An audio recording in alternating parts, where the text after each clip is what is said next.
The advent of technology, like it was said by Ali, is absolutely astonishing. But then it's not about the technology. It's about the leaders to understand the interface between the business and the technology. Where would it go? You may not be an IT or an artificial intelligence expert, but you need to really realize that impact. And with so much of change coming in now, you'll have to understand it better.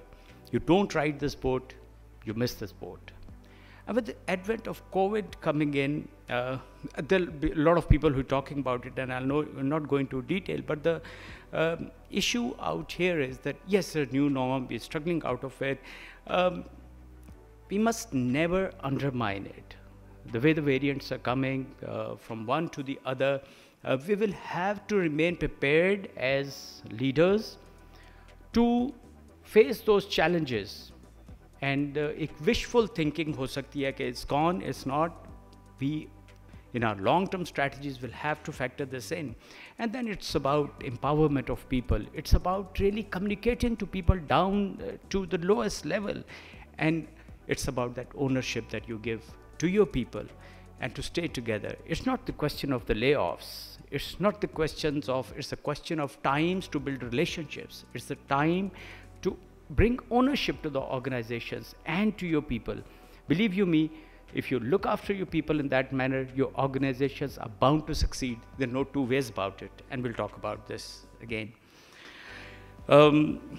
I've been asked to talk a few things about the leadership, and honestly, I'm going to give you a few of the experiences. You're all very rich on that, but only a few experiences, few insight to the whole thing. The leaders who sit here and across the globe, you're fortunate, you're lucky, you're chosen, because बहुत सारे दूसरे लोगों की ज़िंदगियाँ आपके साथ मुंसलिक हो गई, and you're going to drive their lives. You're going to make sure that their lives are done properly. Remember, it's the dreams of the leader which make him go through. Dreams are something which keep you awake. You keep thinking about it. That's where we need to go, and your dreams are the most important things which should happen. They motivate you, they motivate your people. And actually, Steve Jobs, I remember, one of his statements, he said, by the time you leave, you should have made a dent in the universe. And I think that's important. By the time you go, you should have made that difference in the world. Realities will be there. My experience is very quickly on 5 domains that I spend about 1 minute each on each domain. It's your faith. It's the strength, the faith that you get into, your strategic level of thinking, not only thinking, but of course staying at strategic level, innovation, passion, and of course, empowerment. Operating at strategic level and remaining there. Remember, you have 24 hours. And there is a big difference between managers and the leaders. The leaders give that vision. You are not to be a manager. You're going to give the vision, change the culture, give direction, give hope. These are big things that you need to do. But you need to be good at the managerial level also. And I remember at the King's College, we had a professor who talked about a balcony or a helicopter approach. And I think as an aviator, I would probably prefer using the helicopter approach. And that was hover over your organization. While you're giving them the strategic vision, while you're paving way for their progress, you're giving them environment and everything, find out where the difficulties are. Land there. Don't start sorting out the problems. Guide them. Give them direction. Take off once again, look at it. So I think this approach has been absolutely thrilling in my life, where don't involve. Don't start micromanaging. Stay on top of it. The people are already stressed out. They have their challenges. Guide them, be affectionate, and then take off from there. Don't stay there. Don't embroil with them, and let them carry on with their work. Empower them. Passion is the second last.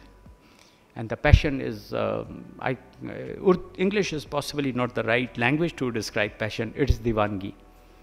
You get totally passionate about your work, and it's passionate about your organization and your people. And that's so important in the new dynamics. And I'm compelled to give you a small story.